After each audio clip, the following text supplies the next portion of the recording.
வருவார்கள். மரியாதைக்குரிய முனிவரான நாரத மன்னர் சுலத்தாவின் அசாதாரண வாழ்க்கை பற்றி சீஞ்சேயாவிடம் பேசினார்.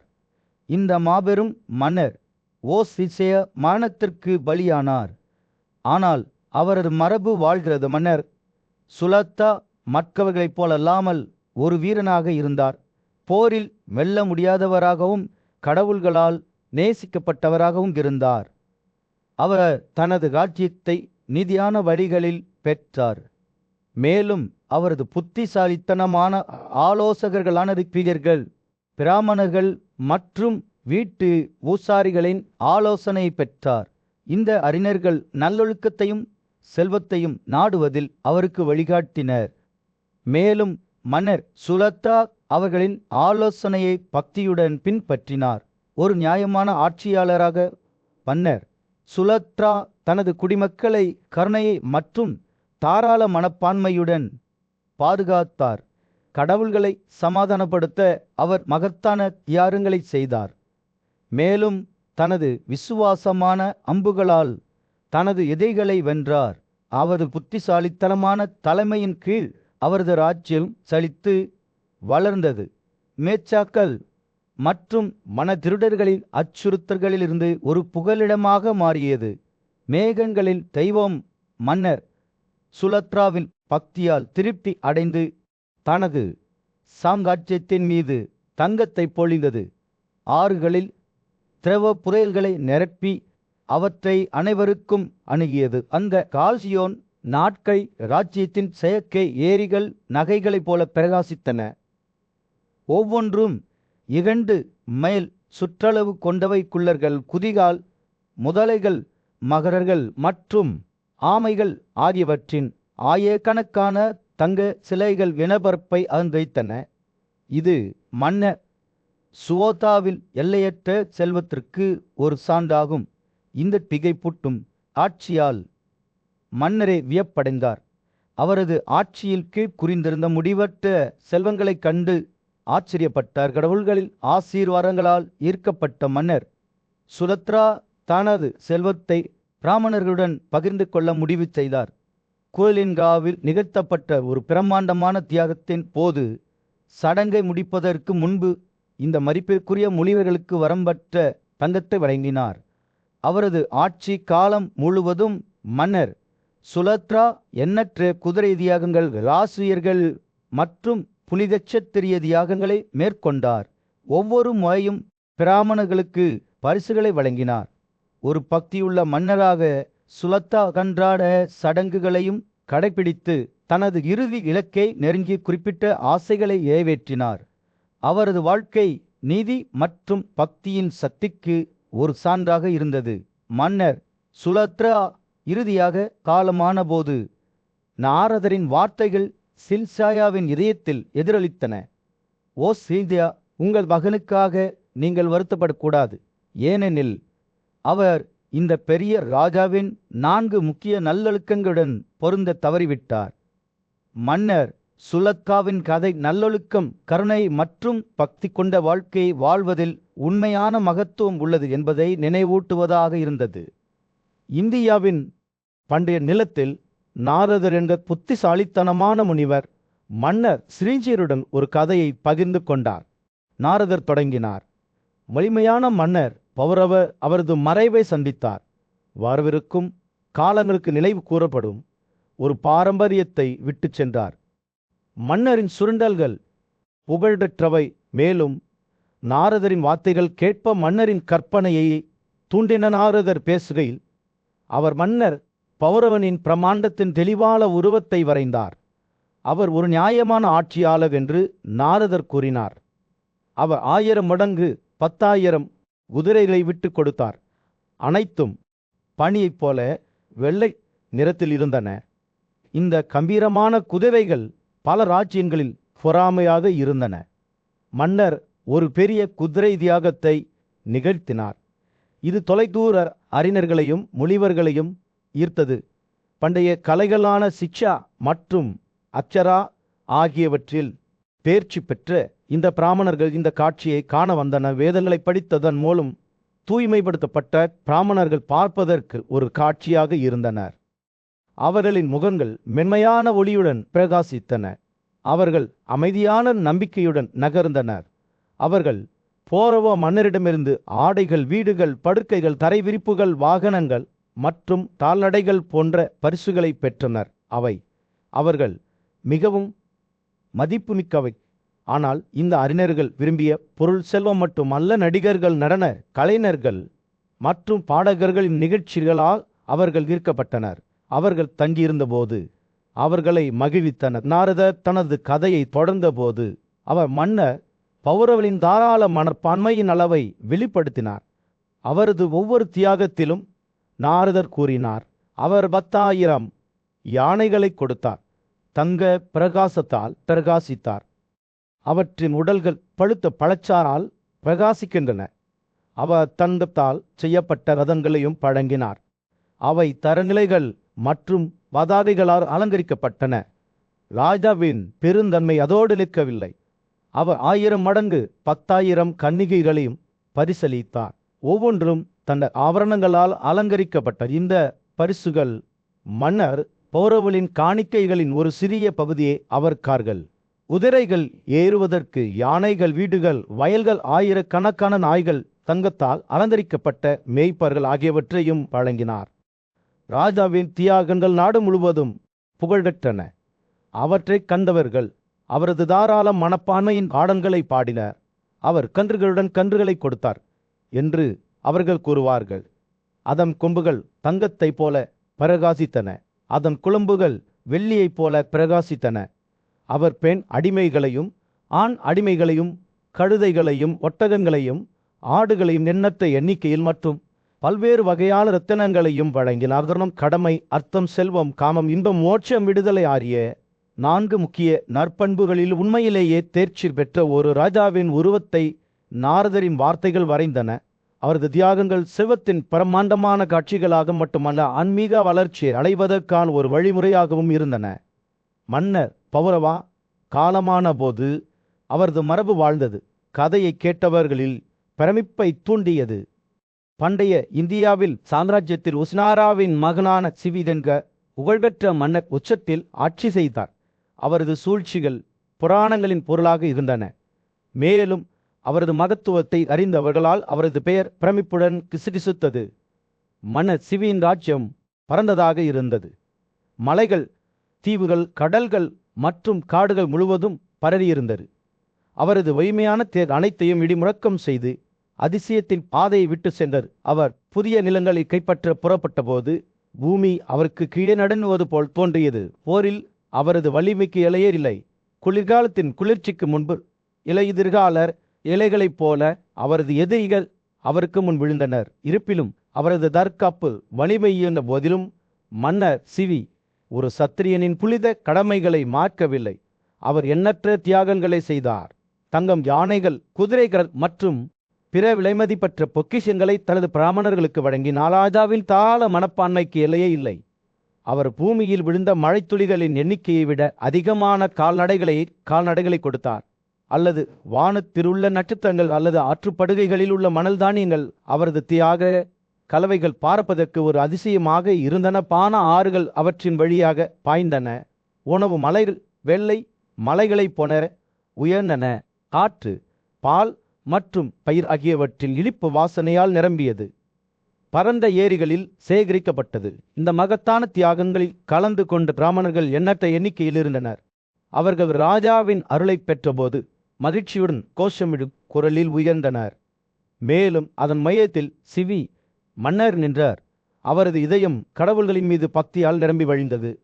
அவர்களை பிரியப்படுத்த வேண்டும் என்ற விருப்பத்தால் அவரது ஆவி பிரகாசித்தது. சக்தி வாய்ந்த கடவுளான கூட ராஜாவின் நீதியை கவனித்து அவருக்கு ஒரு வரத்தை வழங்கினார் என்று கூறப்படுகிறது. உங்கள் செல்வம், உங்கள் பக்தி, உங்கள் புகழ் மற்றும் அனைத்து உயிரினங்களின் மீதான அன்பும் வற்றாததாக இருக்கட்டும் என்று குத்ரா அறிவித்தார். எனவே அது நடந்தது. மன்னர் சிவியின் ராஜ்யம் செழித்தது. அவரது மக்கள் அவரை வணங்கினர். மேலும் அவரது பெயர் மகத்துவத்துக்கு ஒத்ததாக மாறியது.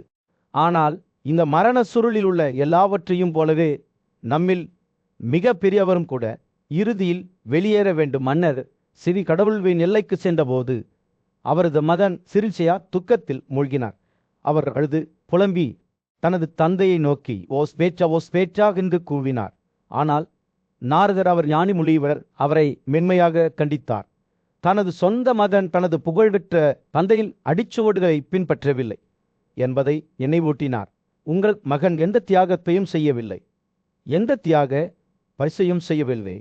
நாரதர் மென்மையாக கூறினார். அவர் உங்கள் மகத்துவத்தை பின்பற்ற முயற்சிக்கவில்லை.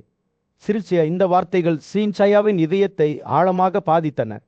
மேலும் அவர் தனது சொந்த மகனின் குறைபாடுகளின் உண்மையை எதிர்கொள்ள வேண்டிய கட்டாயம் ஏற்பட்டது. இருப்பினும் அவர் தனது இழப்புக்கு இரங்கல் தெரிவித்தாலும் கூட அயோத்தியின் பசுமையான நிலங்களில் தசரத மன்னரின் மகள் ராமர் என்ற சக்தி வாய்ந்த ஆட்சியாளர் இணையற்ற பிரகாசத்துடன் ஆட்சி செய்ததாக கூறப்படுகிறது. துளையிடும் நுண்ணறிவுக்கு பெயர் பெற்ற முனிவரான நாரதர் ராமரின் சகோதரர் லட்சுமணனை அணுகி என்றென்றும் எதிரொலிக்கும் வார்த்தைகளை பேசினார். சகிப்புத்தன்மையற்ற ஆற்றலின் ஒருவருமான ராமர் அவரது மறைவை சந்தித்தார். இந்த செய்தி ராஜ்யம் முழுவதும் அதிர்ச்சி அலைகளை அனுப்பியது. ஆனால் விரைவில் ராமர் கடவுள்களுக்கு பகுதியான வாழ்க்கையை வாழ்ந்ததாக தெரிய வந்ததை வெளிவரும்போது போரில் ராமரின் வலிமை அவரது இரக்கப்பால் மட்டுமே பொருந்தியது என்பது தெளிவாகியது. 14 ஆண்டுகள் அவர் தனது மனைவி சீதா மற்றும் அவரது சகோதரர் லட்சுமணனுடன் காட்டில் வசித்து வந்தார். கொடூரமான ராட்சசர்களிடமிருந்து துறவிகளை பாதுகாத்தார். இந்த நேரத்தில் தான் சக்தி வாய்ந்த ராட்சசரான ராவணன் ராமரை ஏமாற்றி சீதையை கடத்தி சென்றார். இது வரலாற்றின் போக்கை மாற்றும் நிகழ்வுகளின் சங்கிலியை தூண்டியது. போரினால் பாதிக்கப்பட்ட ராஜஸ்தானத்தின் நிலப்பரப்பு கிராம 14,000 ராட்சசர்களை கொண்டபோது அவரது அசைக்க முடியாத கோபத்திற்கு சாட்சியாக இருந்தது. அவரது கோபம் கடந்த காலத்தில் அசுர அந்தகத்தை தோற்கடித்த சிவபெருமானுடன் ஒப்பிடப்பட்டது. புலஸ்தியனின் வழி தோன்றலான ராவணன் இறுதியாக தோற்கடிக்கப்பட்டார். மேலும் அவரது உறவினர்களும் ஆதரவாளர்களும் ராமரின் கைகளில் தனது மரணத்தை சந்தித்த ராமரின் வெற்றியை கண்டு மக்கள் மகிழ்ச்சி அடைந்தனர். கடவுள்களே அவரது அசாதாரண நற்பண்புகளை கவனித்தனர். முனிவர்கள் என்று அழைக்கப்படும் தெய்வீக முனிவர்கள் ராமரை புகழ்ந்து பாடல்களை பாடி அவை நீதியின் முன்னுதாரணம் என்று பாராட்டினர்.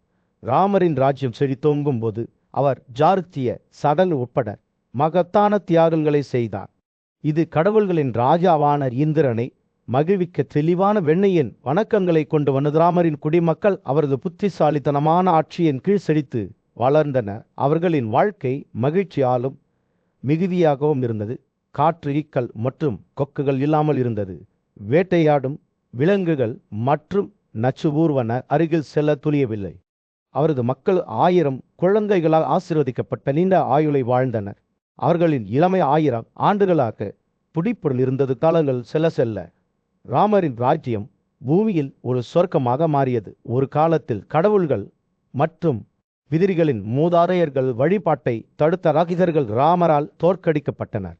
இதனால் மக்கள் தங்கள் புனித சடங்குகளை மீண்டும் தொடங்க அனுமதித்தனர். இந்த பொற்காலத்தில் மரணம் ஒரு அரிய நிகழ்வாக இருந்ததால் மூத்தவர்கள் தங்கள் இளையவர்களுக்கு இறுதி சடங்குகளை செய்ய வேண்டியது. ராமரின் ஆட்சி 11,000 ஆண்டுகள் வியப்பூட்டும் வகையில் நீடித்தது. அந்த காலகட்டத்தில் அவர் வலிமை மற்றும் அழகின் உருவமாக மாறினார். அவரது குடிமக்கள் அவரை மதித்தனர். மேலும் அவரது பெயர் நல்லொழுக்கம் மற்றும் சிறப்புக்கு ஒத்ததாக மாறியது. ராமர் இறுதியாக தனது 4 வகையான குடிமக்களை தன்னுடன் அழைத்து சென்று சொர்க்கத்திற்கு சென்றபோது உலகம் அதன் மிகப்பெரிய இழப்பை துக்கப்படுத்தியது. தொலைதூர சகாப்தத்தில் இசோகுவின் வழித்தோன்றலான பாகீரதன் மன்னர் முன்னெப்போதும் இல்லாத உயரங்களுக்கு உயர்ந்தார். அவரது பெயர் தாராள மனப்பான்மை மற்றும் பக்திக்கு ஒத்தலாக மாறியது. இப்போது பாகிரத் என்று அழைக்கப்படும் கங்கை கரைகள் தங்கத்தால் செய்யப்பட்ட படிகளின் பரப்புகளால் அலங்கரிக்கப்பட்ட ஒரு கம்பீரமான காட்சியாக மாற்றப்பட்டன. இது ராஜாவின் எல்லையற்ற செல்வத்திற்கும் கடவுள்களுக்கான அவரது அசைக்க முடியாத அர்ப்பணிப்புக்கும் ஒரு சான்றாகும். பாகீரத மன்னரின் இணையற்ற தியாகங்கள் பற்றிய செய்தி தொலைதூரம் பரவியதும் அவரது அரசவையில் ஏராளமான ஆண்கள் கூடினர். அவர்கள் ராஜாவின் காணிக்கைகளின் பிரம்மாண்டத்தை காணவும் அவர்களிடமிருந்து ஓடும் ஆசீர்வாதங்களில் பங்கேற்கவும் வந்தனர். இந்த பக்தர்களில் கங்கையும் இருந்தார். தெய்வீக நதி தெய்வம் தனது சொந்த நீரின் இடையால் அவதிப்பட்டார். அவள் பூமியில் ஏங்கி பாகீரத மன்னரின் மடியில் தஞ்சம் பூண்டால் அவள் மடியில் அமர்ந்தபோது ராஜாவுக்கும் தெய்வத்திற்கும் இடையே ஒரு ஆழமான பிணைப்பு உருவானது. அவளுடைய பிரசன்னம் ராஜாவுக்கு ஆறுதல் அளித்தது. அவள் தனது பக்கத்திலேயே இருப்பதில் அவர் மிகுந்த மகிழ்ச்சி அடைந்தார். தெய்வங்கள் இந்த அசாதாரண ஒற்றுமையை கவனித்து கண்டு ராஜாவின் மரல் என்று அறிவித்தன. இந்த தெய்வீக அங்கீகாரம் அவளை ராஜாவின் இறந்த மூதாதையர்களுக்கு ரட்சிப்பின் ஆதாரமாக மாற்றியது. மந்திர குரல்களைக் கொண்ட வான இசைக்கலைஞர்களான கந்தர்வர்கள் பாகீரத மன்னரின் பக்தியை புகழ்ந்து பாடல்களை பாடினர். அவர்களின் பாடல்கள் கடவுள்கள், முனிவர்கள் மற்றும் மனிதர்களின் மண்டலங்களில் ஒரே மாதிரியாக எதிரொலித்தன.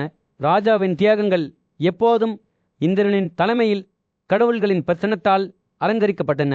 தெய்வங்களே இந்த சடங்குகளில் பங்கேற்பார்கள். விழாக்களை எளிதாக்குவதற்கான அனைத்து கதைகளையும் அதற்றின. மன்னர் பாகீரதனின் தாராள மனப்பான்மைக்கு எல்லையே இல்லை. பிராமணர்கள் தங்கள் வழிபாட்டு தலங்களை விட்டு வெளியேற வேண்டிய கட்டாயம் இல்லாமல் அவர்கள் விரும்பியதை அவர் அவர்களுக்கு வழங்கினார். அவரது செல்வம் அவரது துறவி தகுதியின் வெளிப்பாடாகும். மேலும் அவர் கடவுள்களின் மரியாதையும் போற்றுதலையும் பெற்றிருந்தார். ராஜாவின் இறுதி இலக்கு பிராமண சாம்ராஜ்யத்திற்கு ஏறுவதாகும். அங்கு அவர் பிறப்பு மற்றும் இறப்பு சுழற்சியிலிருந்து விடுபடுவார். தாண்டரில் செல்ல செல்ல பாகீரத மன்னரின் புகழ் வெறுதூரம் பரவியது. அவரது பெயர் நீதி, இரக்கம் மற்றும் பக்திக்கு ஒத்ததாக மாறியது. ஆன்மீக வளர்ச்சியை பின்தொடர்வதில் அவர் அனைத்து மன்னர்களையும் இளவரசர்களையும் மிஞ்சியிருந்தார். அவர் இந்த உலகத்தை விட்டு வெளியேற வேண்டிய நேரம் வந்தபோது பிராமணர்களின் ஆசீர்வாதங்களால் அவர் பிராமண சாம்ராஜ்யத்திற்கு ஏறினார். மன்னரின் மறைவு அவரை அறிந்தவர்களின் இதயங்களில் ஒரு வெற்றிடத்தை ஏற்படுத்தியது. அவரது மகன் ஸ்வைஜா துக்கத்தில் மூழ்கி தனது தந்தையின் மறைவுக்கு வருத்தம் தெரிவித்தார். ஆனால் நாரதர் புத்திசாலி முனிவர் சீன்சியனை ஆறுதல் செய்ய முயன்றார்.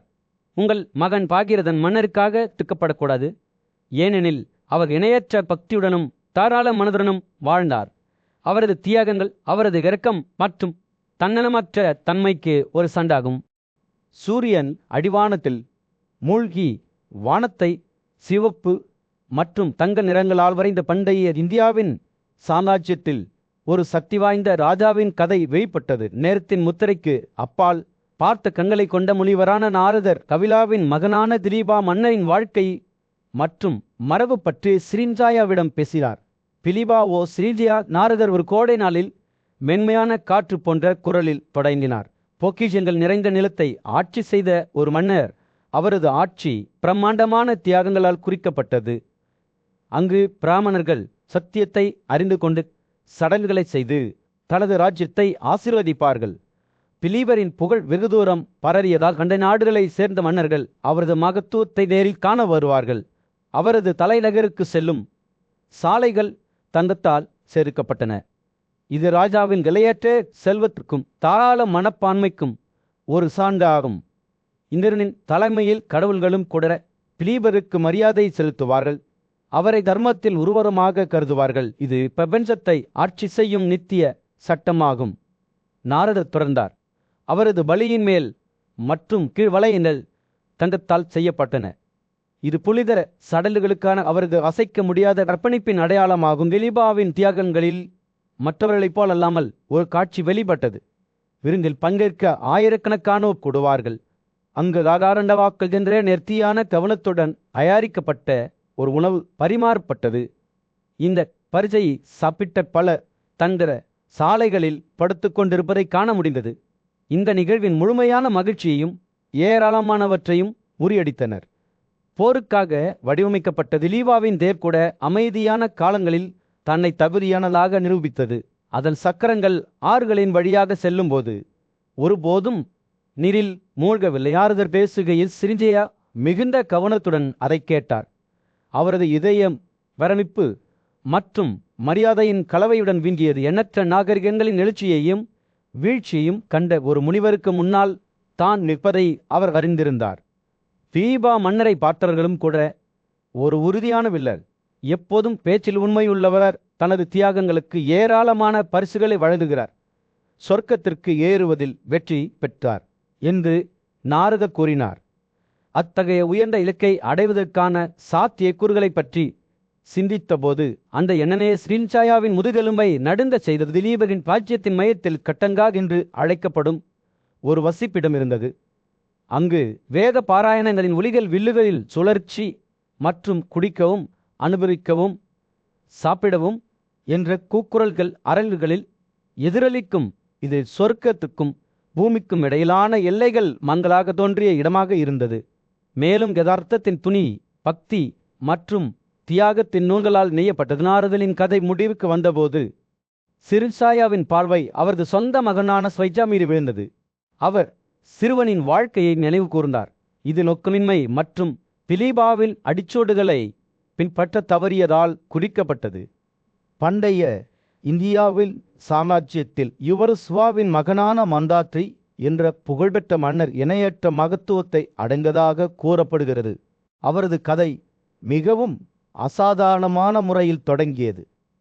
ஏனெனில் அவரது இரட்டை அஸ்வின் மருத்துவர்கள் அவர் ஒரு தியாகத்தின் போது கருத்தரித்த பிறகு அவரது தந்தையின் வயிற்றிலிருந்து அவரை பிரித்தெடுத்தனர். கதைப்படி மன்னர் யுவர்ஸ்வர் ஒரு வேட்டையாடும் பயணத்தில் இருந்தபோது வறண்டு சோர்வடைந்தார்.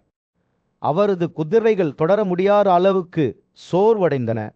அருகிலுள்ள பலியிலிருந்து எழும் புகையின் புத்திசாலித்தனமான மாலை ஒன்றைக் கண்டு புனித சடங்குகளில் பங்கேற்க அதன் பாதையை பின்தொடர்ந்தார். அங்குதான் அவர் கவனக்குறைவாக மந்தத்தியை கருத்தரித்தார். குழந்தையின் தெய்வீக பிரகாசத்தைக் கண்டு தெய்வங்களே ஆச்சரியப்பட்டு அவருடைய வாழ்வாதாரத்தை எவ்வாறு வழங்க முடியும் என்று ஆச்சரியப்பட்டனர். கடவுள்களின் வலிமையான மன்னரான இந்திரன் தனது தாயின் பாலுக்கு ஊட்டமளிக்கும் மாற்றாக தனது விரல்களை வழங்கி முன்னேறினார். எனவே இந்திரனின் சொந்த கையிலிருந்து மந்தத்தையை தக்க வைக்க இனிப்பு தேன் பாய்ந்தது. சிறுவன் இந்திரனின் விரல்களை உறிஞ்சும் போது அவர் வியக்கத்தக்க விகிதத்தில் வளர்ந்தார்.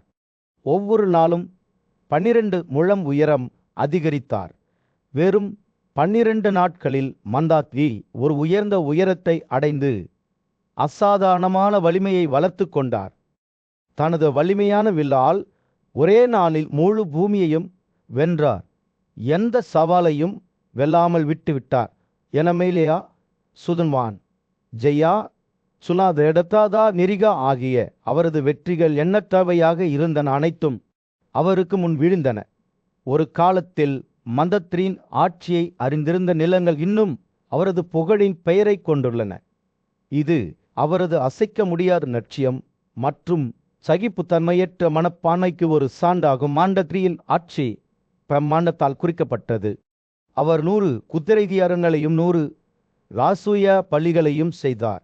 அவர் பிராமணர்களுக்கு பரிசுகளை வழங்கினார். 10 யோலனாக்களை நீளமாகவும் 1 யோஜனாவில் அகலமாகவும் நீட்டித்த தங்க மீன் மற்றும் அவரது விழாக்களில் பங்கேற்க வந்த எண்ணற்ற மற்றவர்களுக்கு உணவளிக்கும் சுவையான மலைகள், நதிகள், திரவ தங்க ஏரிகளால் பாய்ந்து பல்வேறு சூக்கள், தயிர் மற்றும் தேன் போன்ற தண்ணீர்களால் சூழப்பட்டதால் தெளிவான வெண்ணெய், பால் மற்றும் பேரின் இனிப்பு வாசனையால் காற்று நிரம்பியது. கடவுள்கள், அசுரர்கள், ஆண்கள், யக்ஷர்கள், காந்தர்வர்கள், பாம்புகள், பறவைகள் மற்றும் எண்ணற்ற பிராமணர்கள் மற்றும் முனிவர்கள் அனைவரும் மந்தத்ரியின் பிரகாசத்தை காணக்கூடியனர். அவரது ஆட்சி உச்சத்தை அடைந்தபோது பிராமணர்களுக்கு முழு பூமியையும் வழங்கி அவர்களின் இதயங்களை மகிழ்ச்சியால் நிரப்பினார். இறுதியாக அவர் மறைந்தபோது அஸ்தமிக்கும் சூரியனைப் போல அவரது பெயர் நீதிக்கு ஒத்ததாக மாறியது. இது என்றென்றும் எதிரொலிக்கிறது. மந்தத்ரியின் அசாதாரண வாழ்க்கையை பிரதிபலிக்கும் போது நாரதரின் வார்த்தைகள் சீன்சியரின் மனதில் இன்னும் நீடித்திருந்தன. 4 கார்டினல் நல்லொழுக்கங்களில் உன்னை சிறந்து விளக்கியவர் யார்? உன்னை விட உயர்ந்தவர் யார்? உங்கள் மகளை விட மிக உயர்ந்தவர். நீ வருத்தப்படக்கூடாது. சூரியன் அடிவானத்தில் மூழ்கி வானத்தை சிவப்பு மற்றும் தங்க நிறங்களால் வரைந்த ஒரு தொலைதூர நிலத்தில் நகுஷாவின் மகன் யாதி மன்னர் சிந்தனையில் அமர்ந்தார். அவரது புத்திசலித்தனமான நண்பரான நாரதர் யாதி, நீங்கள் மரணத்திற்கு கிரையாகிவிட்டீர்கள் என்று நாங்கள் கேள்விப்படுகிறோம் என்ற புனிதமான செய்தியுடன் அவை அணுகினார். அவர் தனது சிம்மாசனத்தில் இருந்து எழுந்தபோது ராஜாவின் கண்கள் அதிர்ச்சியில் விரிவடைந்தன. நாரதர் தொடர்ந்தார். 100 ராசூயாக்கள், 1000 குதிரை தியாகங்கள் மற்றும் எண்ணற்ற பிற தியாகங்களை செய்த போதிலும் நீங்கள் பிராமணர்களுக்கு தாராளமாக பரிசுகளை வழங்கினாலும் உங்கள் ஆரி திருப்தி அடையவில்லை. நீங்கள் மேய்ச்சர்கள் மற்றும் பிராமணர்களை வெறுத்தவர்களின் செல்வத்தை வழங்கினீர்கள். பூமியை 4 பகுதிகளாக பிரித்து 4 தகுதியான நபர்களிடையே விநியோகித்தீர்கள். நாரதர் பேசும்போது, யயாதியின் எண்ணங்கள் அவரது நல்லொழுக்க செயல்களுக்கு திரும்பின. கடவுள்களும் அசுரர்களும் போருக்கு தயாராகிக் கொண்டிருந்த போது யயாதி மன்னர் கடவுள்களின் பக்கம் நின்றார். போரில் அவரது வலிமை போர்விட்டது. மேலும் அவர் இரண்டாம் இந்திரனைப் போல வான காடுகளில் சுற்றி திரிந்தார். உலக அக்கறைகள் இல்லாமல் அனைத்து வேதங்களையும் அறிந்த யயாதியின் ஞானமும் அறிவும் எல்லையற்றவை. இருப்பினும் அவரது உணர்வுகள் இறுதியில் அவரை உட்கொண்டன. மேலும் பூமியின் பரந்த செல்வம் கூட ஒரு மனிதனின் ஆசைகளை திருப்திப்படுத்த முடியாது என்பதை அவர் உணர்ந்தார். இந்த புதிய புரிதலுடன் யயாதி தனது ராஜ்யத்தை கைவிட்டு தனது மனைவிகள் தேவயானி, உசானாவின் மகள் மற்றும் சர்மிஷ்டா ஆகியோருடன் காட்டில் ஓய்வு பெற்றார். நெல், கோதுமை, தங்கம், விலங்குகள் அல்லது பெண்கள், பூமியில் எதுவாக இருந்தாலும் அவை அனைத்தும் கூட ஒரு மனிதனுக்கு போதுமானதாக இல்லை. நாம் மனநிறைவை வளர்த்து கொள்ள வேண்டும் என்று அவரிடம் கூறினார். எனவே அவர்கள் ஏழ்மையான மற்றும் அமைதியான வாழ்க்கையை நாடும் அரச குடும்பத்தின் பொறிகளை விட்டு சென்றனர். பல ஆண்டுகள் கடந்துவிட்டன. எந்த தியாகமும் செய்யாத, எந்த தியாக பரிசுகளையும் செய்யாத யயாதியின் மகன் அரியணை ஏறினார். நாரதர் இப்போது சிறுசேயாவிடம், ஓ சிறுசேயா, யயாதியின் மறைவுக்காக நீங்கள் வருத்தப்படக்கூடாது.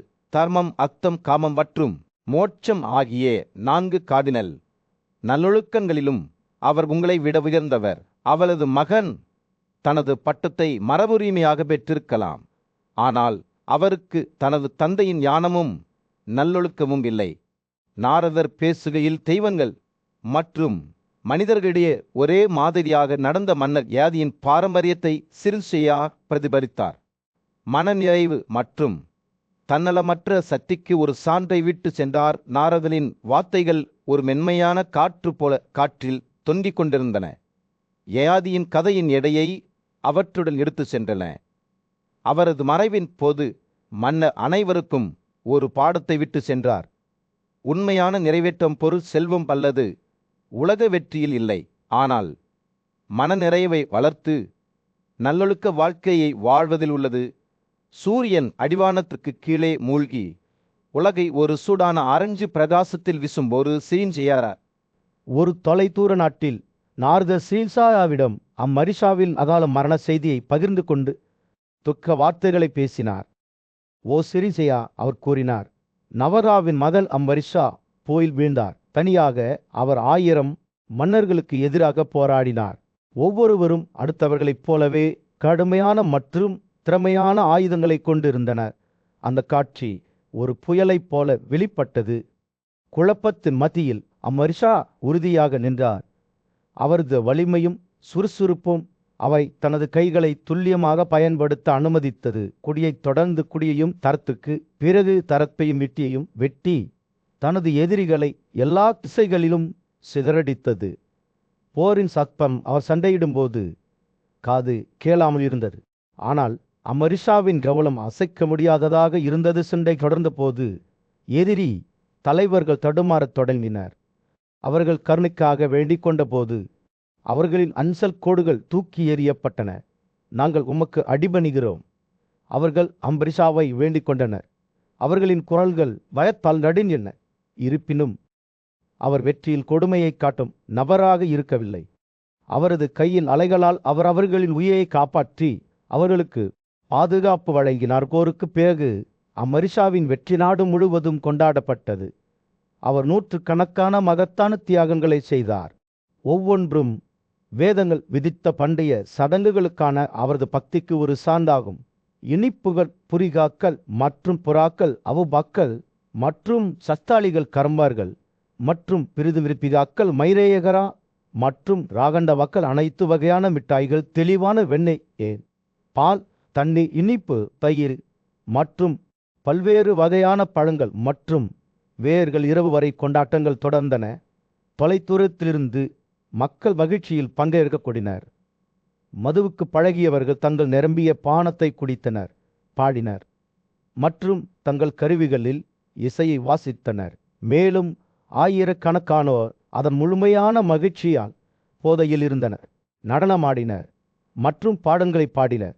மற்றவர்கள் பண்டிகைகளின் கவர்ச்சியை எதிர்க்க முடியாமல் போதை விளைவுகளுக்கு அடிபணிந்து தரையில் விழுந்தன. பலிகள் முடிவுக்கு வந்தபோது எண்ணற்ற மன்னர்களின் ராஜ்யங்களை அம்பரிஷா தனது 10 மில்லியன் ஆதிரியார்கள் மத்தியில் தியாக பரிசுகளாக பங்கிட்டார். தங்க காசத்தில் பிரகாசித்த இளவரசர்களையும் மன்னர்களையும் அவர்களுக்கு வழங்கினார். தலைக்கு மேல் வெள்ளை குடைகள் தங்க கார்களில் அமர்ந்திருந்தார். மேலும் அவர்களின் பணியாளர்களால் சூழப்பட்டார். அம்மரிஷாவின் தாராள மனப்பான்மையை கண்ட பெரிய முனிவர்கள் மகிழ்ச்சியுடனும் போற்றுதலுடனும் இருந்தனர். அவருக்கு முன்னும் பின்னும் அவரது தாராள மனப்பான்மைக்கு இணையாக யாரும் இல்லை என்று அவர்கள் அறிவித்தனர். நீங்கள் இறந்தபோது 4 முக்கிய நல்லொழுக்கங்களில் உங்களை விட உயர்ந்தவர் யார்? மேலும் உங்கள் மகனை விட உயர்ந்தவர் யார்? அவர் எந்த தியாகமும் செய்யவில்லை, எந்த தியாகத்தையும் செய்யவில்லை என்று சிரின்சாயாவிடம் கேட்டனர். ஒரு தொலைதூர ராஜ்யத்தில் அரசர் சசவிந்து ஆட்சி செய்தார். அவரது பெயர் நாடு முழுவதும் எதிரொலித்தது. இது போரில் அழகு மற்றும் ஒப்பிட முடியாத வலிமைக்கு ஒத்ததாகும். ஒரு புத்திசாலி முனிவரான நாரத சிரிஞ்சியா முன் நின்றார். மன்னர் காலமான செய்தியை பகிர்ந்து கொள்ளும் போது அவரது வார்த்தைகள் மரியாதையுடன் சுட்டு நின்றனவோ. சிரிஞ்சியா நாரதர் மெதுவாக, அரசர் சசவிந்து இந்த உலகத்தை விட்டு சென்று விட்டார். அவர் ஒரு நியாயமான ஆட்சியாளர். அவரது நல்லொழுக்கங்கள் ஒரு தெளிவான இரவில் நட்சத்திரங்களைப் போல பிரகாசித்தன. அவரது ராஜ்யம் அவரது மகத்துவத்திற்கு ஒரு சான்றாகும். ஏராளமான நிலம், மக்கள் மனநிறைவுடனும் அமைதியுடனும் வாழ்ந்தனர். நாரதர் பேசுகையில் சிரிஞ்சாயாவின் கண்கள் வியப்புடன் வீழ்ந்தன. சசவிந்துவின் சூழ்ச்சிகளை பற்றிய கதைகளை அவர் கேள்விப்பட்டிருந்தார். ஆனால் எதுவும் அவரை உண்மைக்கு தயார்படுத்தி இருக்க முடியாது. ராஜாவின் ஆட்சி ஆடம்பரத்தால் குறிக்கப்பட்டது. அவரது தியாகங்கள் பார்ப்பதற்கு ஒரு காட்சியாக இருந்தன. ஒவ்வொரு மனைவியுடனும் 1000 மதங்கள் பிறந்தனர். அனைவரும் வலிமையானவர்கள் மற்றும் துணிச்சலானவர்கள். போரில் அவர்களின் திறமை ஒப்பிட முடியாதது. இந்த இளவரசர்கள் தங்கள் உடல்களை அலங்கரிக்கும் தள்ளுகோட்டபால்களுடன் அற்புதமான குதிரைகளில் சவாரி செய்தனர். தங்கள் வில்லுகள் தங்கள் எதிரிகளை சுட்டு வீழ்த்தும்போது துல்லியமாக பாடுகின்றனர். அவர்கள் மீதான அவர்களின் தந்தையின் அன்புக்கு எல்லையே இல்லை. அவர் ஒவ்வொருவரையும் பிராமணர்களுக்கு வழங்கினார். அவற்றை தனது பிரமாண்டமான குதிரை யாகங்களில் தியாக பரிசுகளாக வழங்கினார். ஒவ்வொரு இளவரசருக்கு பின்னாலும் நூற்றுக்கணக்கானோர் பின்தொடர்ந்தனர். கார்கள், யானைகள் மற்றும் நியாயமான கன்னிகைகள் அனைத்தும் தண்டத்தால் அலங்கரிக்கப்பட்டவை. அவர்களின் பரிவாரங்களின் அழகு பிராமணர்களுக்கு மன்னர் அளித்த பரிசுகளின் பிரகாசத்துடன் மட்டுமே பொருந்தியது. 2 மைல் உயரத்திற்கு மேல் உயரமான உணவு மற்றும் பான மலைகள் அவரது குதிரை யாகங்கள் முடிந்த பிறகும் அத்தகைய 13 மலைகள் தீண்டப்படாமல் இருந்தன. நாரத அமைதியான ஒரு ராஜ்யத்தின் உருவப்படத்தை வரைந்தபோது சிரிஞ்சியா அதை கேட்டு மயங்கினார். மக்கள் மகிழ்ச்சியுடன் வாழ்ந்தனர். அச்சம் இல்லாமல் அவர்களின் வயிறு நிரம்பியது மற்றும் திருப்தி அடைந்தது. ராஜாவின் ஆட்சி நீண்ட காலமாக இருந்தது. ஆனால் இறுதியில் அவர் சொர்க்கத்திற்கு ஏறினார். இது அடுத்த தலைமுறைகளுக்கு நினைவு கூறப்படும் ஒரு பாரம்பரியத்தை விட்டு சென்றது. சிரிஞ்சியா ராஜாவின் வாழ்க்கையை பற்றி சிந்தித்தபோது நாரதரின் வார்த்தைகள் ஆழமாக வெட்டப்பட்டன. எந்த தியாகமும் செய்யாத, எந்த தியாக பரிசும் செய்யாத உங்கள் மதன் ஸ்வைதியாவுக்காக நீங்கள் வருத்தப்படக்கூடாது. அவர் நல்லொழுக்கத்தின் அனைத்து அம்சங்களிலும் ராஜாவான சசவிந்துவை விட தாழ்ந்தவர். உண்மை கசந்தது, ஆனால் அது ஒரு நினைவூட்டலாகவும் செய்யப்பட்டது. உண்மையான மகத்துவம் ஒருவரின் செயல்களின் பிரம்மாண்டத்தில் இல்லை, ஆனால் ஒருவரின் குணத்தில் ஆழத்தில் உள்ளது. நாரதரின் வார்த்தைகளின் ஞானத்தை ஏற்றுக்கொண்ட சிரிஞ்சியா தலையை குனிந்து வணங்கினார். ராஜாவின் உதாரணத்திலிருந்து தான் கற்றுக்கொள்ள நிறைய இருக்கிறது என்பதை அவர் அறிந்திருந்தார். இது அவரது எஞ்சிய நாட்களில் அவருடன் இருக்கும் ஒரு பாடம். பண்டைய இந்தியாவில் அமதராயர்களின் மகனான கயா என்ற மன்னர் தனது அசாதாரண பக்திக்கு பெயர் பெற்றவர். 100 ஆண்டுகளாக அவர் தெய்வங்களுக்கு அவர் அசைக்க முடியாத அர்ப்பணிப்புக்கு ஒரு சான்றாக தியாக நெருப்பில் ஊற்றப்பட்ட தெளிவான வெண்ணையின் எச்சங்களை மட்டுமே அனுபவித்து வந்தார். ஒரு நாள் ஞானியும் மரியாதைக்குரியவருமான முனிவரான நாரதர் இந்த பூமியில் தனது காலம் நிறைந்துகிறது என்ற செய்தியுடன் கயாவை அணுகினார். ராஜாவின் மரண சுருள் அவிழ்க்கத் தொடங்கிய போது புலிர சுடரின் நெருப்பு தெய்வமான அத்தி அவருக்கு முன் தோன்றினார். காயாவின் அசைக்க முடியாத பக்தியால் மகிழ்ச்சி அடைந்த கடவுள் அவருக்கு ஒரு வரத்தை வழங்கினார். காயா மரியாதையின் எல்லையில் ஒரு ஆர்வத்துடன் வேதங்களை பற்றிய முழுமையான புரிதலை கோரினார். துறவி தாம் பிரம்மச்சரியரை கடுமையாக பின்பற்றுதல் மற்றும் அவரது மேலதிகாரிகளின் ஆசீர்வாதங்கள் மூலம் பெற்றார். மற்றவர்களுக்கு தீங்கு விளைவிக்காமல் தனது கடமைகளை செய்வதன் மூலம் தரப்பட்ட வற்றாத செல்வத்தையும் அவர் கேட்டார். மேலும் அவர் பிராமணர்களுக்கு பக்தியுடன் பரிசுகளை வழங்கவும் தனது சொந்த வரிசையில் மனைவிகளிடமிருந்து மகன்களை பெறவும் நீதியில் மகிழ்ச்சி அடையவும் விரும்பினார். கயாவின் வார்த்தைகளால் திருப்தி அடைந்த அத்தி அவர் தோன்றியதைப் போலவே திடீரென்று மறைந்து விட்டார். இதனால் ராஜாவின் ஆசைகள் நிறைவேறின. வேதங்களை பற்றிய அறிவாலும் கடவுள்களின் ஆசீர்வாதங்களாலும் அவரது இதயம் இப்போது பிரகாசிக்கிறது. கயா தனது எதிரிகளை நியாயமான போர்களில் வெல்ல அணிவகுத்து சென்றார். அவர் அவ்வாறு செய்யும்போது பூமியை பிரமிப்புடன் நடந்துவது போல் தோன்றியது. 100 ஆண்டுகளாக கயா தொடர்ந்து பல தியாகங்களை செய்தார். ஒவ்வொன்றும் முந்தையதை விட பிரமாண்டமானது. அவர் பிராமணர்களுக்கு பரிசுகளை வழங்கினார். ஒவ்வொரு தியாகமும் முடிந்ததும் 100,000 கண் 10,000 குதிரைகள் மற்றும் 1 கோடி தங்க நாணயங்களை விநியோகித்தார். ஒவ்வொரு விண்மீன் குழுவிலும் பாரம்பரியத்தால் நியமிக்கப்பட்ட பரிசுகளை வழங்கினார். தனது ராஜ்யத்திற்கு செல்வத்தையும் தாராளத்தையும் பொழிந்தார். கயாவின் குதிரை தியாகத்தின் பிரம்மாண்டம் பார்ப்பதற்கு ஒரு காட்சியாக இருந்தது. ராஜாவின் திறமையான கைவினைஞர்களால் வடிவமைக்கப்பட்ட ஒரு தங்க பூமி பிராமணர்களுக்கு வழங்கப்பட்டது. அவர்கள் அதன் அழகை கண்டு ஆச்சரியப்பட்டனர். இந்த தியாகத்தில் பயன்படுத்தப்பட்ட பங்குகள் தங்கத்தால் வடிவமைக்கப்பட்டன. அவை இரவு வானத்தில் நட்சத்திரங்களைப் போல பிரகாசிக்கும் இரத்தினங்களால் அலங்கரிக்கப்பட்டன. கயாவின் தியாகங்கள் உச்சத்தை அடைந்தபோது உலகின் உயிரினங்கள் கடலின் ஆழத்திலிருந்து மேலே உள்ள வானம் வரை அவரது தாராள மனப்பான்மையின் விளைவுகளை உணர்ந்தன. அவர்கள் ராஜாவால் விநியோகிக்கப்பட்ட ஏராளமான செல்வத்தையும் உணவையும் கண்டு மகிழ்ச்சி அடைந்தனர். கயாரின் பிரம்மாண்டத்திற்கு வேறு எந்த தியாகமும் பொருந்தாது என்று அறிவித்தனர். மலைகள் கூட மகிழ்ச்சியால் நடுங்குவதாக தோன்றியது. இறுதியாக பெரிய குதிரை தியாகம் முடிவுக்கு வந்தபோது 50-20 மலைகள் உணவை தொடாமல் இருந்தன. ஏராளமான ஏரிகள் மற்றும் ஆறுகள் தூசி ஆனங்களால் நிரம்பி வழிந்தன. புனித பலிபீடம் நீளத்தில் 30 யோஜனாக்கள், அகலத்தில் 6-70 யோஜனாக்கள் மற்றும் உயரத்தில் 20 யோஜனாக்கள் செய்யப்பட்ட சூரியன் அடிவானத்தில் மூழ்கி வானத்தை சிவப்பு மற்றும் தங்க நிறங்களால் வரைந்த ஒரு தொலைதூர நிலத்தில் சிரிஜியாவின் மதன் தந்தை தேவா என்கிற மன்னர் வாழ்ந்தார். அவர் பிராமணர்கள் மீது எல்லையற்ற தாராள மனப்பான்மை மற்றும் இரக்கத்துக்கு பெயர் பெற்றவர். நாட்டில் புனித மரபுகளை நிலைநிறுத்திய மரியாதைக்குரிய பூசாரிகளிருந்து தேவரின் சமையலறை பார்ப்பதற்கு ஒரு அற்புதமாக இருந்தது. அங்கு 2 லட்சம் திறமையான சமையல்காரர்கள் கடவுள்களுக்கு ஏற்ற நேர்த்தியான விருந்துகளை தயாரிக்க இரவும் பகலும் உழைத்தனர். ஆவியில் வேக வைத்த சுவையான உணவுகளின் நறுமணம் காற்றில் பரவியது. விருந்தினர்களை மன்னரின் விருந்தொம்பலில் பங்கேற்க தொலை தூரத்திலிருந்து கவர்ந்தது. ஏராளமான வளங்களுடன் கருந்தி தேவா, நான் உனக்கு தருகிறேன் நிஸ்காஸ் என்று கூச்சலிடுவார். இது அவரது எல்லையற்ற தாராள மனப்பான்மை குறிக்கும் ஒரு தங்கம். அவர் பிரமுலர்கள் மீது தனது பொக்கியங்களை பொழிந்தபோது மக்களால் போற்றப்படும் பண்டைய வேதங்களின் மீது ராஜாவின் பக்தி ஒப்பிட முடியாததாக இருந்தது. அவர் அவற்றை மிகுந்த விடாமுயற்சியுடன் படித்து அவர்களின் போதனைகளை தனது அன்றாட வாழ்க்கையில் பயன்படுத்தினார். போர்க்களத்தில் அவரது வலிமை புகழ்பெற்றது. ஏனெனில் அவர் நியாயமான போரின் மூலம் தனது எதிரிகளை அடக்கினார். நீதி மற்றும் நீதியின் கொள்கைகளை நிலைநிறுத்தினார். தொலை தூரத்திலிருந்து விலங்குகள் அவரிடம் வரும். அவரது அதிவோத்தா சடங்குகளில் பலியிடப்பட வேண்டும்.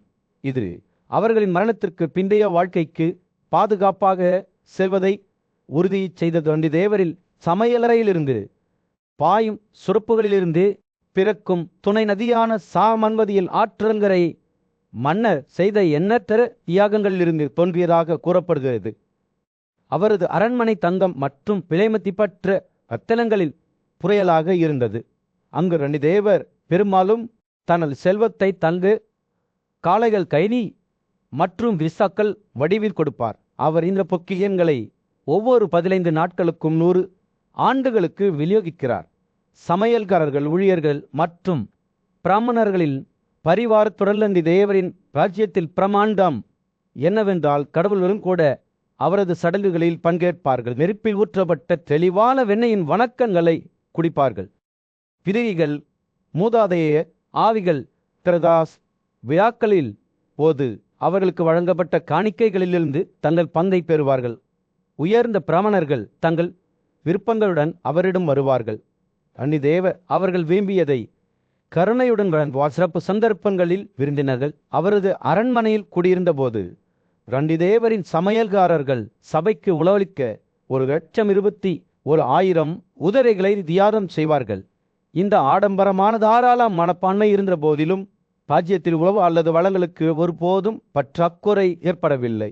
அவரது தியாகங்களிலிருந்து தங்கம் இன்சி இருக்கும் போதெல்லாம் ரண்டிதேவர் அதை பிராமணர்களுக்கு கொடுப்பார். அவரது நாட்கள் செல்ல செல்ல ரண்டிதேவரின் தன்னலமற்ற தன்மை மற்றும் கருணை புராணங்களின் பொருளாக மாறியது. செல்வத்தின் கடவுளான குலேரர் கூட தாராள மனப்பான்மையின் அடிப்படையில் ராஜாவால் முறியடிக்கப்பட்டதாக கூறப்படுகிறது. மக்கள் பிரமிப்புடன் ஒரு பாடலை பாடுவார்கள். சூரியன் அடிவானத்தில் மூழ்கி வானத்தை சிவப்பு மற்றும் தங்க நிறங்களால் வரைந்த ஒரு தொலைதூர நிலத்தில் பரதன் என்ற இளம் இளவரசர் வாழ்ந்தார்.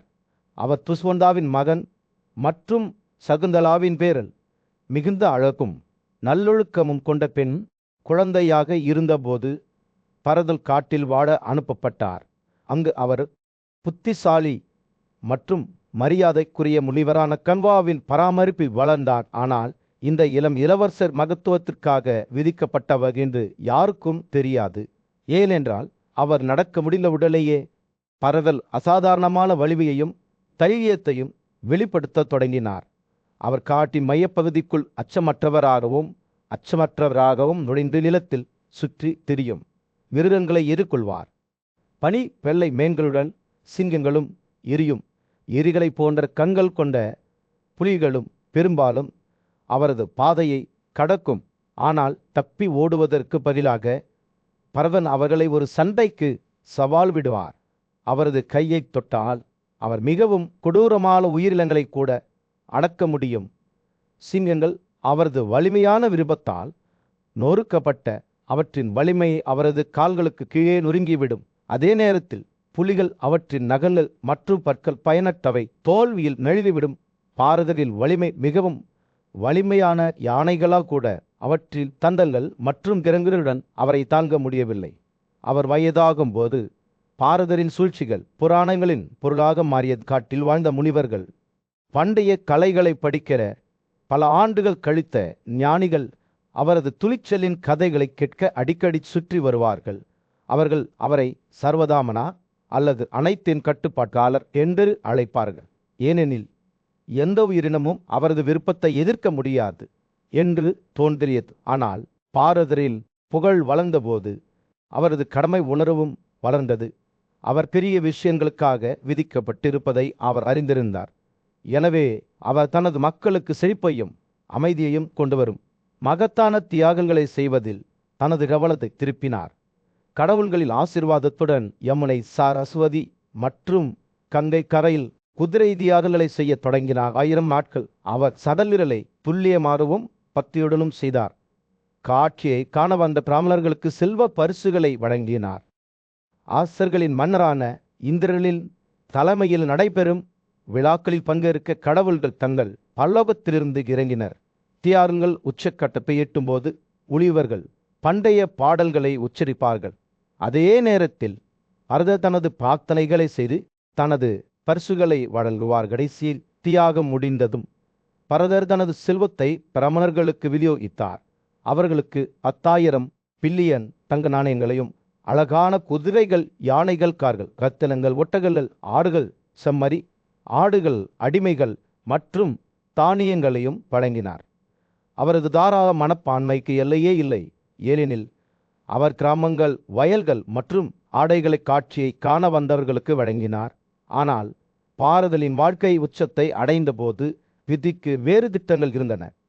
அவர் இறந்துவிட்டார். கடந்த காலத்தில் வேனாவின் புகழ்பெற்ற மகனான மன்னர் பிரிது ஞானத்துடனும் இரக்கத்துடனும் உலகம் முழுவதும் ஆட்சி செய்தார். அவரது ஆட்சி இணையற்ற செழிப்பால் குறிக்கப்பட்டது. பூமியே அவரது பிரசன்னத்தால் ஆசீர்வதிக்கப்பட்டது. போன மாபெரும் ராசூயா தியாகத்தின் போது அவரை பேரரசராக அபிஷேகம் செய்த பெய்ய முனிவர்கள் அவரது ராஜ்யத்தில் பிரகாசத்தை நேரில் கண்டனர். பிரிதுவின் வழிகாட்டுதலின் கீழ் நிலம் எந்த சாகுபடி இல்லாமல் ஏராளமான பயிர்களை விளைவித்தது. மேலும் கைன் தங்கள் அடர்த்தியின் தொடுதலில் பால் உற்பத்தி செய்தது. தாமரை மலர்கள் தேன் நிரம்பியிருந்தன. குசா கத்திகள் தங்கம் போல பிரகாசித்தன. மரங்களில் பழங்கள் பரிபூரணமாக பழுத்தன. அவரது குடிமக்கள் ஒற்றுமையுடன் வாழ்ந்தனர். பயம் அல்லது பற்றாக்குறை இல்லாமல் அவர்களின் ஒவ்வொரு விருப்பமும் வழங்கப்பட்டது. ராஜாவின் ஆதிக்கம் பூமியில் ஒரு சொர்க்கமாக இருந்தது. அங்கு மக்கள் தங்கள் விருப்பப்படி வாழ்ந்தனர். மாகாணங்கள் அல்லது நகரங்களில் கட்டுப்பாடுகளால் கட்டுப்படுத்தப்படவில்லை. பிரிது நிலத்தை கடந்து செல்லும்போது கடல் கூட அவருக்கு வழிவகுக்க பிரிந்தது. அதல் அலைகள் ஒரு பாதையில் திடப்படுத்தின. மலைகள் அவரது பாதைக்கு திறப்புகளை அளித்தன. மேலும் அவரது ரதத்தின் தரம் உடைக்கப்படாமல் இருந்தது. எந்த தடையும் இல்லாமல் இருந்தது.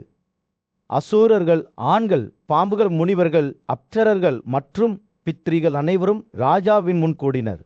அவரை தங்கள் பேரரசர், பாதுகாவலர் மற்றும் தந்தை என்று ஒப்புக்கொண்டனர்.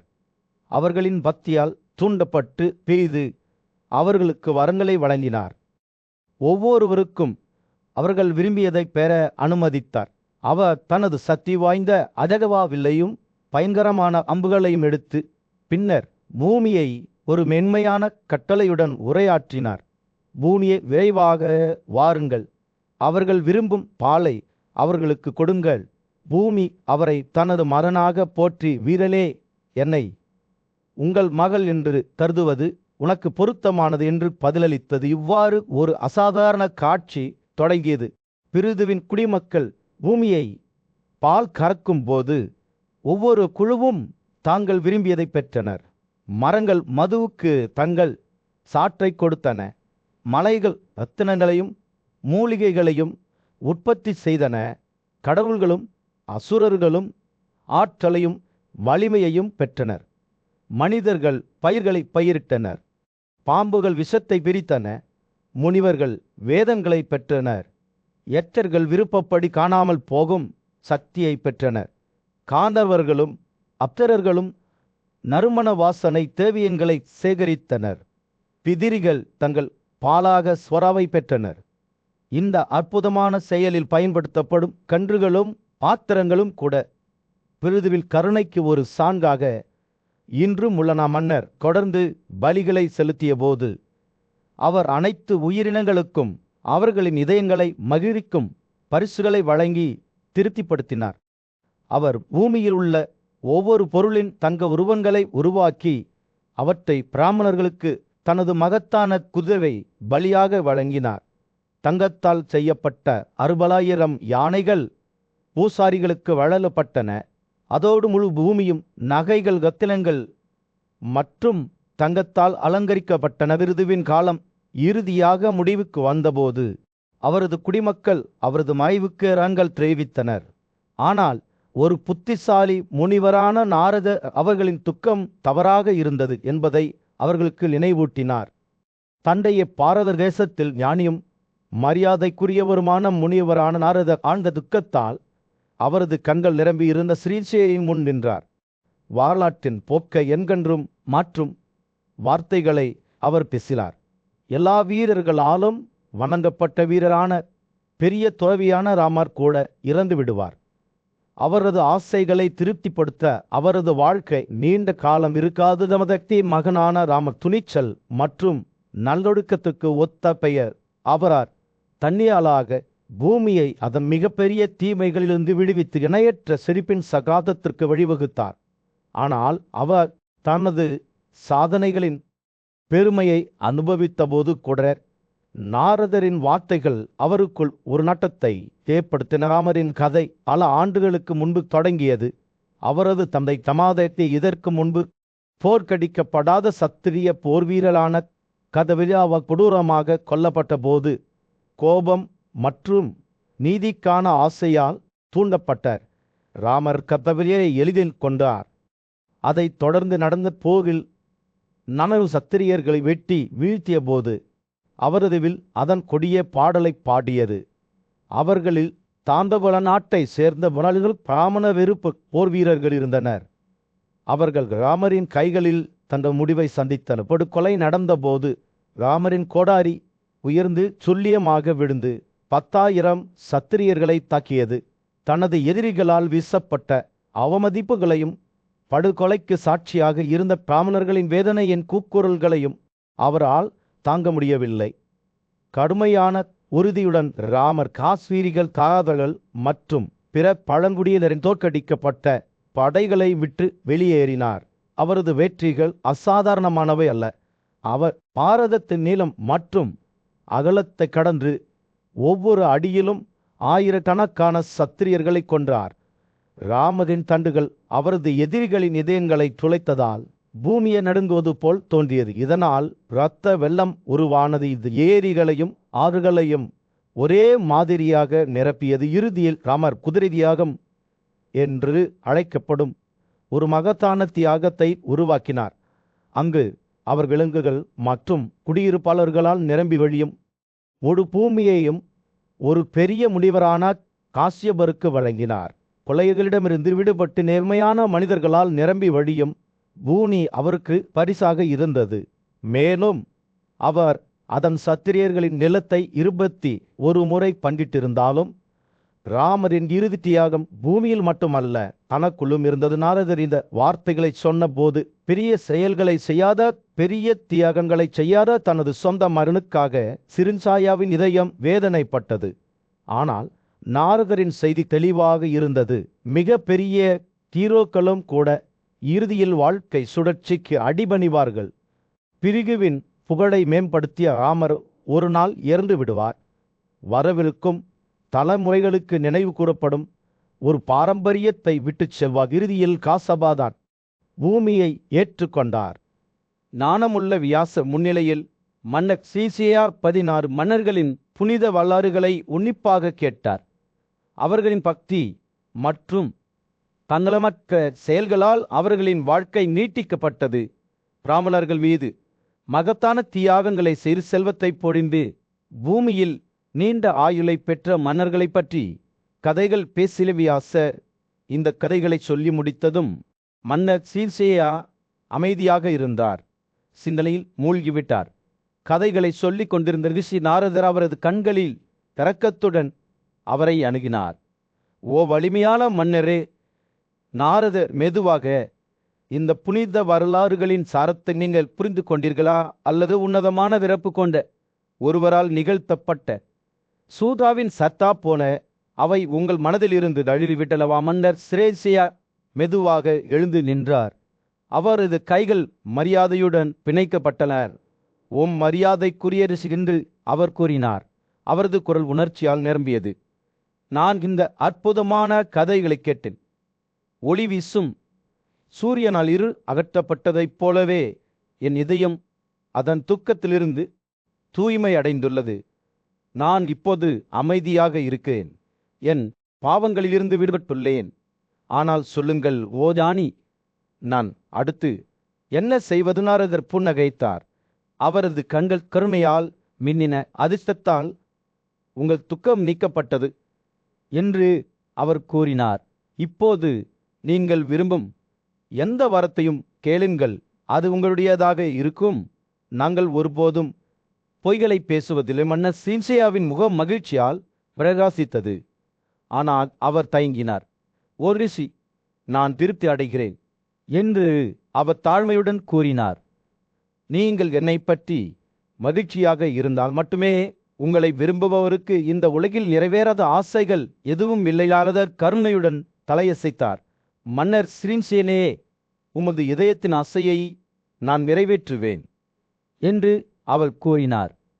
பலியில் ஒரு மிருகத்தைப் போல கொள்ளையர்களால் கொல்லப்பட்ட உமது மகன் பயங்கரமான நரகங்களிலிருந்து விடுபட்டு உமக்கு திருப்பிக் கொடுக்கப்படுவான். நாரதர் பேசுகையில் சின்சே இளவரசர் தனது தந்தையின் முன் குரேரரின் மகனைப் போலவே பிரகாசமாகவும் வலுவாகவும் தோன்றினார். மன்னர் சிரீன்சேயை மிகுந்த மகிழ்ச்சி அடைந்தார். நீண்ட காலமாக இழந்த தனது குழந்தையுடன் மீண்டும் இணைந்தார். அவர் பிராமணர்களுக்கு ஏராளமான பரிசுகளை வழங்கி மகத்தான தியாகங்களை செய்தார். ஆனால் பின்னர் வியாசர் லேசான காற்றைப் போல தனது கொள்ளை உயர்த்தினார். உங்கள் மகன் ஓ மன்னர் சீன்சேயா வாழ்க்கையில் தனது நோக்கத்தை நிறைவேற்றவில்லை என்று அவர் கூறினார். அவர் தைரியமானவர், வீரமானவர். ஆனால் அவரது துணிச்சல் அவரை போர்க்களத்தில் எப்பதற்கு வழிவகுத்தது. யோகாக்கள் சிந்தனை அல்லது பெரிய தியாகங்கள் மூலம் அடையும் நித்திய இலக்கை அவர் அடைந்துள்ளார். யாசலின் வார்த்தைகள் மன்னர் சீஞ்சேலின் இதயத்திற்கு ஒரு தைலம் போன்றது. தனது மகன் தனது சொந்த அழியாத ஒளியில் பிரகாசித்து உலகை கடந்துவிட்டார் என்பதை அவர் உணர்ந்தார். உங்கள் மகன் அபிமன்யு என்று யாசர் கூறினார். சந்துக சாராந்தத்தின் புதிய உடலை பெற்றுள்ளார். அந்த துரதிருஷ்டவசமான நாளில் சூரியன் அஸ்தமிக்கும் போது போர்க்களம் அமைதியானது. தாங்கள் கண்ட படுகொலையால் இரு தரப்பிலிருந்தும் படைகள் சோர்வடைந்து தங்கள் கூடாரங்களுக்கு திரும்பின. அர்ஜுனன் துக்கத்தால் நிறைந்த இதயம் கிறிஸ்தருடன் தனது கூடாரத்தை நோக்கி தனது வெற்றி பதத்தில் சவாய் செய்தான். அவர் நெருங்கிய போது கண்களில் கண்ணீருடன் கிறிஸ்தரிடம் திரும்பினார். ஏல் அவரது இதயம் பயத்தால் நிரம்பியது. அவரது பேச்சு தடுமாறியது. என்று கேட்டார். அர்ஜுனனின் துயரத்தை உணர்ந்த கிறிஸ்தர், எல்லாம் சரியாகிவிட்டது என் சகோதரனே, கவலைப்படாதே, வேறு எங்காவது ஒரு சிறிய தீமை நிகழும் என்று உறுதியுடன் பதிலளித்தார். ஆனால் அன்றைய நிகழ்வுகளை பற்றி அவர் சிந்தித்தபோது அர்ஜுனனின் கவலைகள் ஆழமடைந்தன. அவர் வீரத்துடன் போராடினார். ஆனால் எந்த விலைக்கு? அவரது மகன் அபிமன்யுவின் துணிச்சல் மற்றும் தியாகத்தின் நினைவுகள் அவரது மனதில் இன்னும் இருந்தன. அவர்கள் தங்கள் முகாமுக்குள் நுழைந்தபோது அர்ஜுனன் விரதியின் காட்சியை எதிர்கொண்டார். அவரது சகோதரர்கள் பாண்டவர்கள் மனச்சோர்வுடனும் துக்கத்துடனும் அமர்ந்திருந்தனர். அவர்களின் முகங்கள் வெளியின. அவர்களில் தனது அன்பான மகனை காணவில்லை. அர்ஜுனனின் துக்கம் வேதனையாக மாறியது. அபிமன்யு இங்கே என்று அவர் கத்தினார். அவரது குரல் உணர்ச்சியால் நடுங்கியது. அர்ஜுனனின் துயரத்தை உணர்ந்த யுதிஷ்டிரன் அர்ஜுனனுக்கு ஆறுதல் சொல்ல முயன்றான். ஆனால் அர்ஜுனனின் புலம்பல்கள் இன்னும் தீவிரமடைந்தன. அவர் தனது மகனை ஒரு வீரன், தைரியமான மற்றும் வலிமையானவர், இளம் மொக்கை போன்ற கண்கள் மற்றும் மென்மையான சுருட்டை போன்ற முடிக்கொண்டவர் என்று விவரித்தார். அபிமன்யு எதிரியின் வட்ட அணிவகுப்பை தனியாத தொலைத்து எண்ணற்ற வீரர்களுக்கு எதிராக வீரத்துடன் போராடியதை அவர் நினைவு கூர்ந்தார். அர்ஜுனன் பேசுகையில் அவனுடைய வார்த்தைகள் துக்கத்தின் நீரோட்டம் போல் பாய்ந்தன. சுபகாவுக்கு அபிமன்யு எப்படி பிறந்தார் என்பதையும் தனது குடும்பத்தில் அன்புடனும் பக்தியுடனும் எப்படி வளர்ந்தார் என்பதையும் தனது சொந்த உரிமையில் ஒரு திறமையான போர் வீரனாக எப்படி மாறினார் என்பதையும் அவர் நினைவு கூர்ந்தார். அர்ஜுனனின் துக்கம் அனைத்தையும் எடுத்துக்கொண்டது. மேலும் எதிரிக்கு எதிராக தைரியமாக போராடி தனது மகன் உண்மையில் சொர்க்கத்திற்கு சென்றாரா என்று சொல்லுமாறு யுதிஷ்டிரரிடம் கெஞ்சினார். தனது சகோதரருக்கு ஆறுதல் சொல்ல முயன்ற யுதிஷ்டிரன் அபிமன்யு உண்மையில் வீரத்துடன் போராடினார். ஆனால் எந்த விலைக்கு? அர்ஜுனனின் இதயம் நொறுங்கியது. மேலும் அவர் தனது அன்பான மகனின் இழப்பை பற்றி புலம்பினார். அபிமன்யு எப்படி கொடூரமான வீரர்களால் சூழப்பட்டார் என்பதையும் அந்த இறுதி தருணங்களில் அவரை தனது மீட்பாராக எப்படி நினைத்திருக்க வேண்டும் என்பதையும் அவர் நினைவு கூர்ந்தார். இரவு செல்ல அர்ஜுனனின் துக்கம் ஆழமடைந்தது.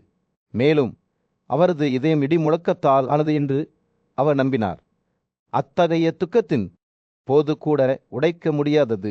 அபிமன்யு ஒரு உண்மையான ஹீரோ என்றும் அவரது நினைவுகள் என்றென்றும் வாழும் என்றும் அவர் அறிந்திருந்தார்.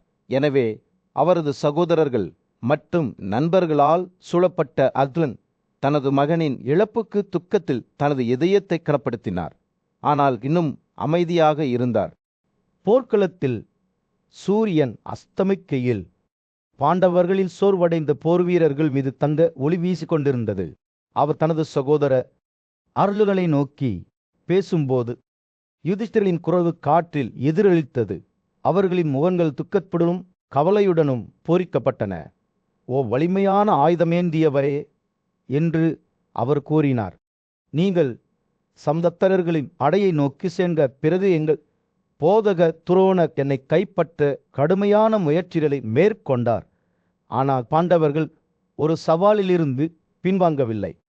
எதிர் வரிசையில் தங்கள் பிரிவுகளுடன் அவர்கள் எல்லா நேரங்களிலும் துரோணரை எதிர்த்தனர்.